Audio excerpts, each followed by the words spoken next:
এখন রাত প্রায় 1:30 বাজে, আর আজ আমার কর্তামশাইয়ের জন্মদিন। আমি আর ছেলে এই দিনটার মানে এই রাতটার পরিকল্পনা বেশ কিছুদিন থেকেই করেছি। ওই একটু সিনেমা স্টাইলের, একটু মাঝরাতে একটু সারপ্রাইজ দেব, এই ধরনের আর কি। কিন্তু কি অবস্থা দেখেন, ঠিক এই সময়টাতে কারেন্ট চলে গেছে। আর গ্রামে এই হচ্ছে এক অবস্থা, কখন যে কারেন্ট যাবে আর কখন যে কারেন্ট থাকবে তার ঠিক নেই। একটু ঝড় বৃষ্টি হলো কি হলো না, ব্যাস অমনি কারেন্ট চলে যাবে। একে তো অনেক রাত করে, রাত প্রায় 11টার পরে ওর বাবা আর ও মানে বাবার ছেলে দুজনে মিলে বাড়িতে এসেছে দোকান থেকে, খেয়ে দিয়ে ঘুমোতে যাবে, ব্যাস তখনই কারেন্ট চলে গেছে। আর এদিকে ওরা খেয়ে দিয়ে ঘুমোতে গেছে, কিন্তু আমি তো ঘুমোতে যেতে পারছি না। আমি ফোন ঘাটার নামে চুপি চুপি জেগে আছি। একবার যদি আমিও ঘুমিয়ে পড়ি তাহলে কি হবে বলেন তো, যদি ঠিক সময় না উঠতে পারি। সেই ভেবে আমি আর ঘুমোতে যাইনি। কিন্তু এদিকে কারেন্টের অপেক্ষা করে করে দেখছি রাত 1:30 বেজে গেছে। এরপর তো তাহলে আমি না ঘুমোলে সকালে আমারও উঠতে দেরি হয়ে যাবে। আর দেরি হয়ে যাওয়া মানে ছাগলকে মাঠে দেওয়া বিভিন্ন রকমের কাজ থাকে। তাই ছেলেকে গিয়ে ডাকলে, বাবা চল তো, যা হয়েছে হয়েছে। আর এদিকে ওর বাবাকে ঘুম থেকে ঠেলে ঠেলে তুলে নিয়ে এসেছি। দেখেন অভিব্যক্তি দেখে হেসে আমি আর ছেলে দুজনেই অস্থির।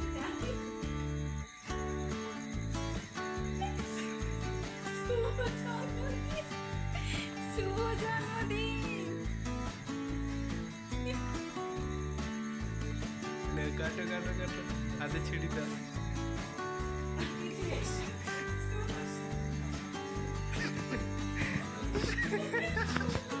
মনে নেই না এত কাজ করেছে।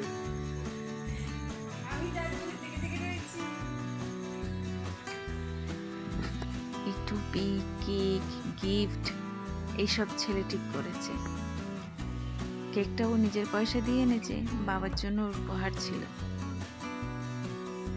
আর এদিকে এটাও খেয়াল রেখেছে, যেহেতু ডিম দেওয়া কেক আমি খেতে পারি না, তাই আমার জন্য ডিম বাদেই কেক নিয়ে এসেছে।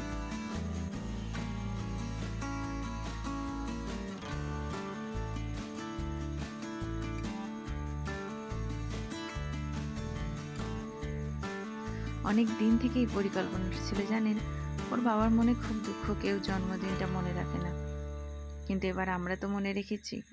আমি আর ছেলের বাবার জন্য ছোট্ট সারপ্রাইজটা পরিকল্পনা করেছিলাম, যে সারাদিন লোকটা খালি দোকান আর সংসার এই করে কাটায়, যদি একটু ছোট্ট আনন্দ দেওয়া যায়। এটা ছবি তুললো। আর এই গিফট, এটা একটা পারফিউম, এটাও ছেলে নিজের পছন্দেই এনেছে।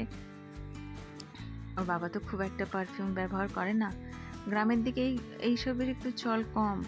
আর এই কেক যেটা এনেছে এটাও প্রায় শহর থেকে নিয়েছে জানেন।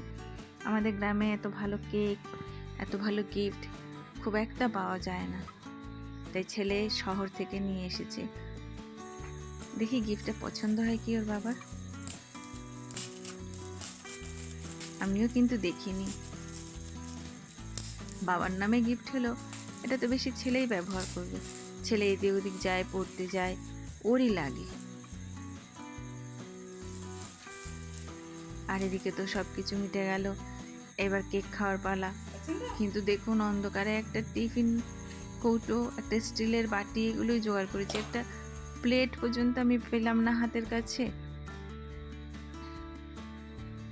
যাক, ভেবেছিলাম ভালো ছবি তুলবো, ভালো ভিডিও উঠবে, হয়তো হয়নি ঠিকই, কিন্তু একটু তো আনন্দ হলো মনে। আর ফোনের ক্যামেরার থেকে তো মনের ক্যামেরায় ছবি স্পষ্ট ওঠে, তাই না বলুন? তাহলে আজকের মতন আসি, আবার দেখা হবে একটা নতুন দিনের নতুন গল্প নিয়ে। ততক্ষণ সবাই ভালো থাকবেন, নমস্কার।